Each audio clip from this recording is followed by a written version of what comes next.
Gugatan Undang-Undang Ibu Kota Negara baru sudah terdaftar di Mahkamah Konstitusi. Ada lebih dari 20 orang penggugat, termasuk sejumlah tokoh di dalamnya. Antara lain mantan Ketua Umum PP Muhammadiyah Din Syamsuddin dan anggota Dewan Pers Azumardi Azra. Penggugat mengajukan uji formil dan material terhadap Undang-Undang Nomor 3 Tahun 2022 tentang Ibu Kota Negara. Kuasa terhadap pengacara sudah diberikan sejak akhir Februari 2022. Berdasarkan lembaran permohonan yang tertera di situs Mahkamah Konstitusi, ada 21 pemohon gugatan Undang-Undang Ibu Kota Negara.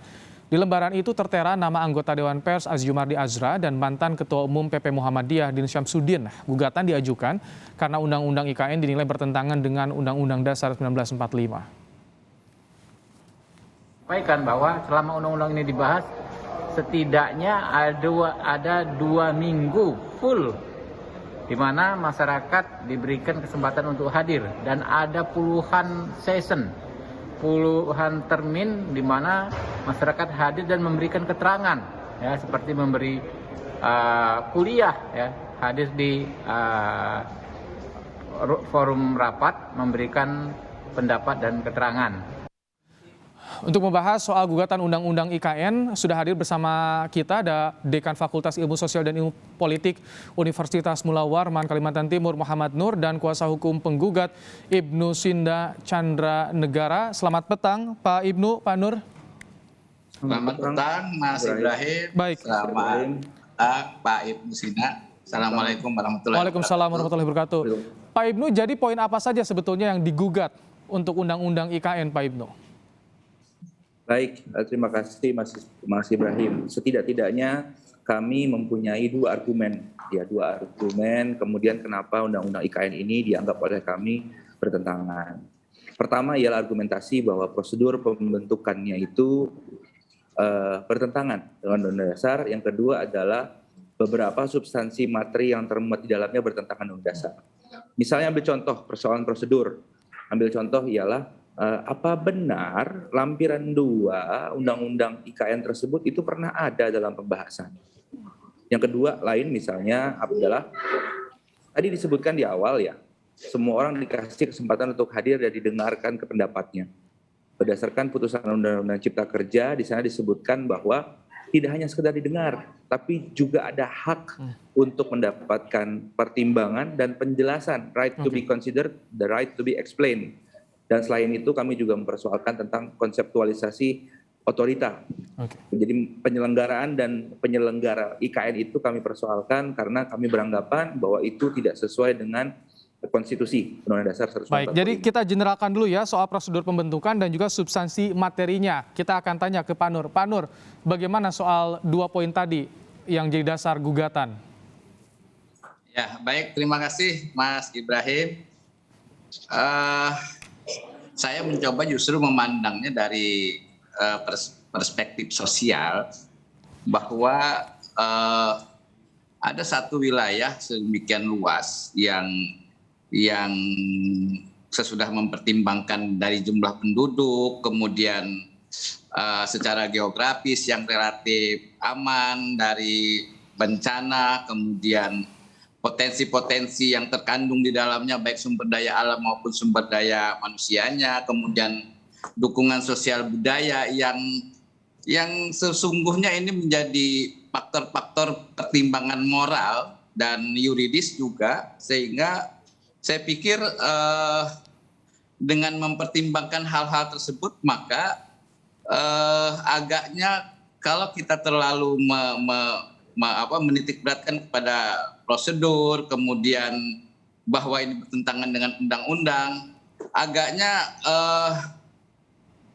pertimbangan tentang masa depan, sekian tahun ke depan, itu agaknya semestinya jauh lebih menjadi pertimbangan kita agar supaya ini bisa menjadi pertimbangan prioritas bagi kita semua, ketimbang umpamanya karena prosedur dan sebagainya. Oleh karena itu saya kira dari sisi hukum barangkali kita bisa melihat bahwa ada pertimbangan-pertimbangan yang jauh lebih substantif ketimbang masalah prosedur yang disampaikan oleh tadi Pak Ibnu Sinda. Barangkali begitu, Baik.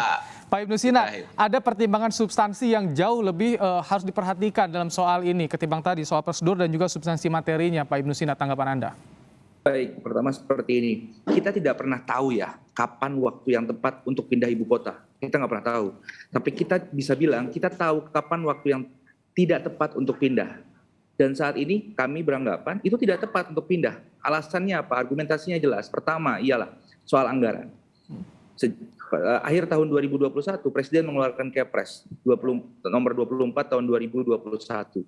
Di sana disebutkan bahwa keadaan kita saat ini faktual masih pandemi dan oleh karenanya skema penganggaran itu taat pada undang-undang tentang penanggulangan COVID dan stabilitas ekonomi. Lalu kemudian otomatis APBN kita terkunci, defisit kita tuh terkunci di sana, batas 3% itu untuk itu. Di saat yang bersamaan, Undang-Undang Dasar juga mengunci anggaran-anggaran lainnya, misalnya soal pendidikan. Tapi soal skema ini kan Makanya, soal pembangunan IKN sudah ada skemanya pendanaan, ada dari investor juga, Pak Ibnu Sina. Sudah disampaikan oleh pemerintah. Persoalannya ya itu kan salah satu cara. Tapi kan ada juga disebutkan dalam undang-undang ada yang bersumber dari APBN. Tapi kondisi sekarang itu kondisinya sedang tidak memungkinkan karena alasannya kita dikunci oleh karena pandemi ini dan anggaran itu terkunci juga. Lalu pertanyaannya mau bagaimana mengakalinya? Nah, muncullah berbagai macam cara untuk meyakinkan itu. Dan persoalan prosedur ini kalau kemudian dilanggar, nanti akhirnya kemudian hari bukan berarti juga ketika itu dianggap baik, ada akhirnya tidak ada potensi mangkrak juga di masa akan datang. Itu beberapa hal yang perlu diperhatikan. Baik, Pak Nur, soal penganggaran tadi, waktunya juga tidak tepat katanya saat ini untuk pemindahan ibu kota negara baru. Pak Nur, tanggapannya? Iya, kita paham betul bahwa pandemi COVID-19 ini sejak 2020 dan dalam 2 tahun terakhir ini memang anggaran kita fokus ke penanggulangan pandemi, tapi perlu juga diingat bahwa program perpindahan IKN ini akan dimulai sejak tahun 2024 dan seterusnya, sehingga saya kira kita tentu sama berharap bahwa di 2022 ini kita melihat bagaimana gelombang pandemi COVID yang sudah semakin menurun dan insya Allah di akhir tahun insya Allah sudah akan hilang dan 2023 mudah-mudahan sudah tidak ada lagi, sehingga saya kira alokasi dana untuk itu bisa dialokasikan nanti di tahun 2024 ketika perpindahan IKN itu kita mulai laksanakan. Jadi saya pikir terkait dengan masalah anggaran terlalu berlebihan kalau. Jadi Anda optimistis, Pak Nur? Anda optimistis kalau soal anggaran tidak akan mengganggu pemulihan ekonomi nasional? Sangat optimistis karena ini pasti sudah dirancang sedemikian rupa oleh Menteri Keuangan dan Presiden sendiri, sehingga saya yakin sekali bahwa ini tidak akan mengganggu rancangan keuangan itu di tahun 2024 ke depannya. Ada anggapan tidak akan mengganggu rencana keuangan, Pak Ibnu Sina? Oke, saya mempunyai asumsi, dan tanggapan tadi juga asumsi. Dua-duanya itu asumsi. Baik, silakan keluarkan. Dari konteks yang demikian itu, ada asumsi juga yang kemudian pada pokoknya bisa melahirkan juga kondisi yang tidak menguntungkan di masa akan datang. Seperti yang tadi saya sudah sampaikan, aspek anggaran saja. Proses skema anggaran ini pun tidak pernah jelas terungkap, baru terungkap ketika itu diundangkan. Kan persoalannya ialah nggak pernah dibahas pada akhirnya. Dan akhirnya skema ini kemudian muncul dengan berbagai macam cara yang justru setelah diundangkan. Kalau dibilang ada perencanaan yang matang, perencanaan itu saya yakin baru sekelas peta. Tapi dalam skema policy sampai pada skema anggaran itu menjadi hal yang kemudian dipikirkan setelah disahkan. Dan ini secara prosedur hukum ini menjadi hal yang bermasalah menurut saya. Kekhawatiran apa yang Anda takutkan di kemudian hari jika ini prosedur seperti ini tetap dilanjutkan, Pak Ibnu Sina? Kekhawatiran saya sifatnya makro ya. Saya melihat ini tirani legislasi. Ini bentuk bagaimana proses legislasi kita itu menjadi tirani. Artinya untuk sekelas perpindahan ibu kota, proses pembahasannya yang kemudian singkat, tidak kemudian mendapatkan penjelasan atas berbagai pendapat yang kemudian mempersoalkan hal tersebut, sampai kepada gelapnya dokumen-dokumen yang seharusnya ada sesuai dengan prosedur. Misalnya tadi rencana induk. Saya tidak pernah dan DPR sendiri dalam website informasinya juga tidak pernah menayangkan itu. Itu sendiri baru muncul setelah diundangkan. Nah, oleh karena itu diuji di mekanisme peradilan untuk dilihat ini benar atau tidak. Baik, Pak Nur, apakah Anda melihat sebegitu riskannya pembahasan yang singkat ini jika dilanjutkan, atau Anda melihat hal yang lain justru? Ya, saya juga tidak memungkiri hal ini bisa terjadi. Sebagaimana disampaikan oleh Pak Ibnu tadi bahwa bagaimana kepres tentang otorita, kemudian kepres tentang kepala otorita, kepres tentang renstra dan sebagainya memang ini akan dibuat gitu dengan segala pertimbangan tentu saja. Tetapi kami khususnya orang Kalimantan memandang bahwa dari sisi sosiologis, antropologis, kemudian yang lebih utama lagi tentu masalah kesejahteraan, kami merasa bahwa ini adalah salah satu, kalau boleh bahkan barangkali kami menyebut ini sebagai satu-satunya peluang kami dari Kalimantan, khususnya Kalimantan Timur, untuk bisa mendapatkan kehidupan yang setara, mendapatkan kesejahteraan yang sama sebagaimana yang dirasakan oleh pihak Jawa umpamanya. Maka ini kami menganggap bahwa terlepas dari masalah pertimbangan yuridis dan sebagainya, kami menganggap ini satu-satunya peluang kami untuk menangkap bagaimana kami bisa meningkatkan kesejahteraan, merasakan pemerataan pembangunan, sehingga mudah-mudahan Kalimantan Timur tentu dengan segala resiko dan konsekuensi bisa juga merasakan bagaimana nikmatnya kesejahteraan sebagaimana yang dirasakan selama ini di Pulau Jawa. Jawa, ya. Baik. Betul. Pak Ibnu, ada angin segar, ada celah yang bisa ditangkap oleh warga Kalimantan tadi seperti yang disampaikan Pak Nur. Bukannya kalau seperti ini harusnya dipermudah. Seperti itu Pak Ibnu. Pertama ialah kalau dikaitkan dengan pengujian undang-undang IKN, ini yang dipersoalkan adalah aspek hukum. Ya. Berkaitan dengan pemindahannya itu sendiri ke wilayah tempat yang dituju, kami merasa nggak ada masalah selama di wilayah NKRI. Dan kami juga mendukung kalau kemudian itu adalah pilihan yang tepat karena pertimbangan geografis, misalnya karena pertimbangan Kalimantan sebagai posisi yang paling tengah. Secara hukum nggak ada persoalan soal itu. Nah, persoalan yang paling mendasar adalah ketika proses itu dilakukan tanpa prosedur yang taat, ya. Karena kalau tidak taat maka tidak taat konstitusi sebetulnya sedari awal dan menjadi tirani dalam proses legislasi di masa akan datang. Malah bisa berfungsi, malah yang terjadi seperti yang disampaikan oleh Pak Muhammad Nur, anggapannya adalah kesejahteraan, malah nanti yang terjadi adalah eksploitasi besar-besaran. Jadi musibah yang sangat besar kalau prosedur seperti ini kemudian berlanjut sampai ke tingkat yang sangat mikro, misalnya dalam hal pengelolaan dan sebagainya. Jadi yang diharapkan sebetulnya prosedur seperti apa Pak Ibnu untuk pembahasan ibu kota negara ini?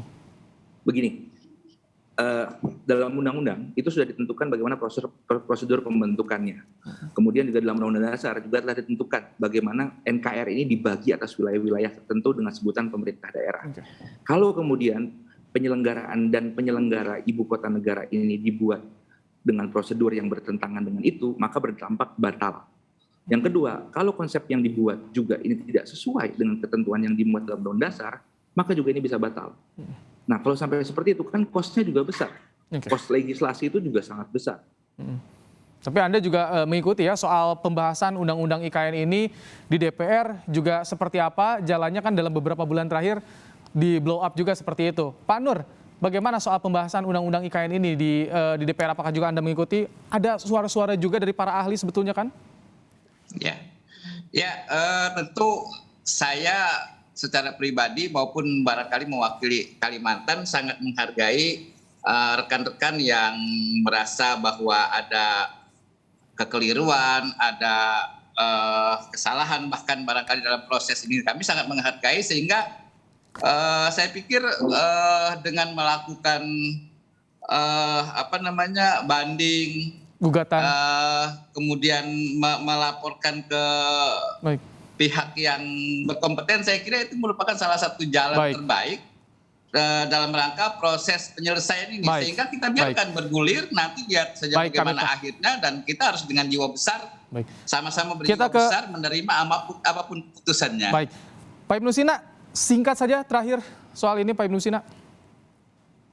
Ya, pertama begini, sama seperti yang disampaikan Pak Nur pada titiknya ya, ini adalah prosedur yang beradab, ya, prosedur hukum yang beradab, dan kami punya anggapan, kami punya dalil, kami punya argumen, punya alasan untuk kemudian menyatakan seperti yang kami dudukkan dalam permohonan yang tadi disampaikan. Kalau nanti dikabulkan oleh Mahkamah Konstitusi, maka harus fair bahwa ini ada persoalan secara hukum, ya, persoalan masalah tempat di mana lokasinya yaitu masalah politik dan juga masalah bagaimana pertimbangan. Kita akan rakyat. tunggu ya nanti Pak Ibnu Sina, karena gugatan sudah masuk ke Mahkamah Konstitusi, kita tunggu nanti bagaimana hasilnya. Terima kasih Pak Ibnu Sina, Pak Muhammad Nur telah bergabung bersama kami di program Kompas Petang.